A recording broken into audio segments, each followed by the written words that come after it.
Good afternoon. Last night, I spoke with Donald Trump.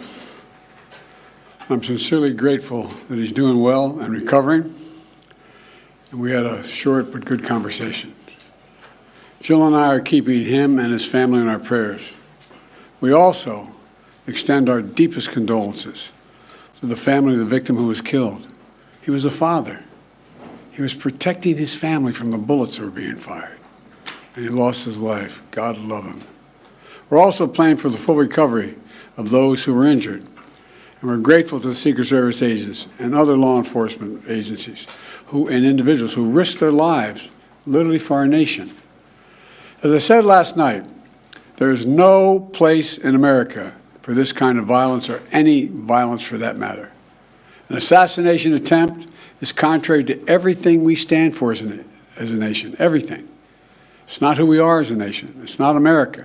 And we cannot allow this to happen. Unity is the most elusive goal of all, but nothing is important than that right now, unity. We'll debate and we'll disagree.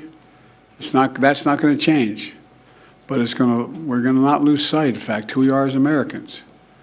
Look, Vice President Harris and I were just briefed in the Situation Room by my Homeland Security team, including the Director of the FBI, the Secretary of Homeland Security, the Attorney General, the Director of the Secret Service, my Homeland Security Advisor, the National Security Advisor, and we're going to continue to be briefed. The FBI is leading this investigation, which is still in its early stages.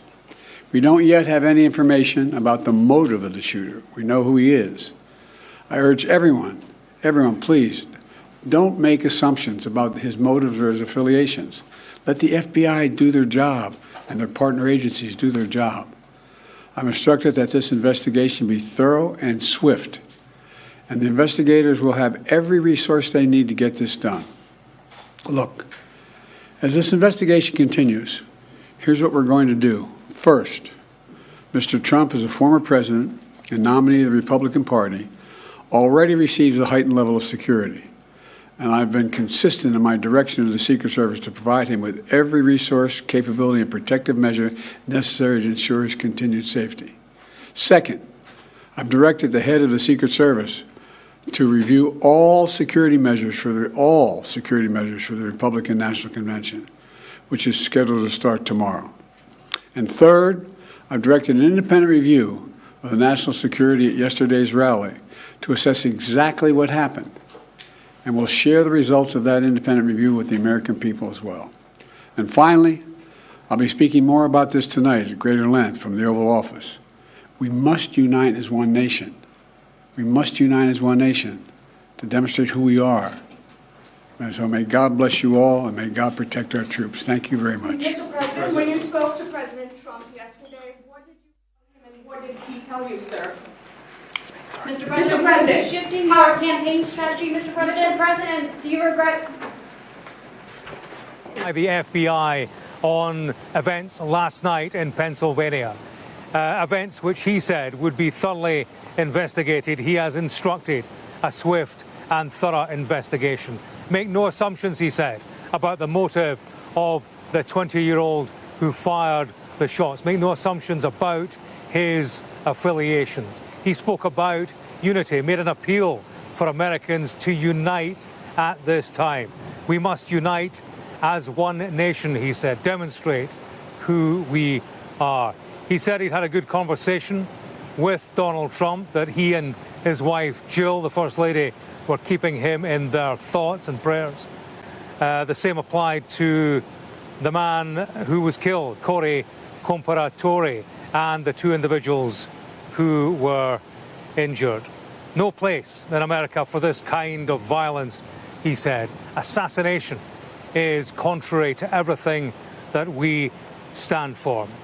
He said that the investigation was still in its early stages, but again, he stressed, don't make assumptions about the motives of the shooter. He said there would be an independent review of the events yesterday in Pennsylvania, a review that would take in national security. He didn't mention the word failure, but clearly there were gross failures of security at that event, which are clearly going to be looked into. A short and good conversation he had last night with Donald Trump. He said that he would speak again tonight at greater length. He's directed the Secret Service to review all security measures for the Republican convention, which will take place in Milwaukee as planned. That's due to start tomorrow. Donald Trump will attend the convention at which he will be anointed as the Republican presidential nominee, and he will name, we assume, his vice presidential pick. So that's the set-piece occasion this year, the pre-election set-piece for the Republican Party.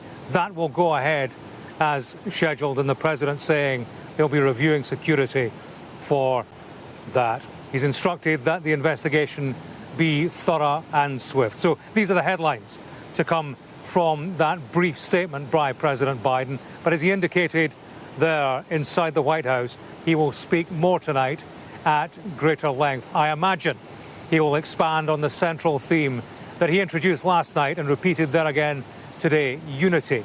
Unity in politics, a reduction in the rhetoric of political violence, to which many here are pointing as the reason behind what we saw in Pennsylvania yesterday.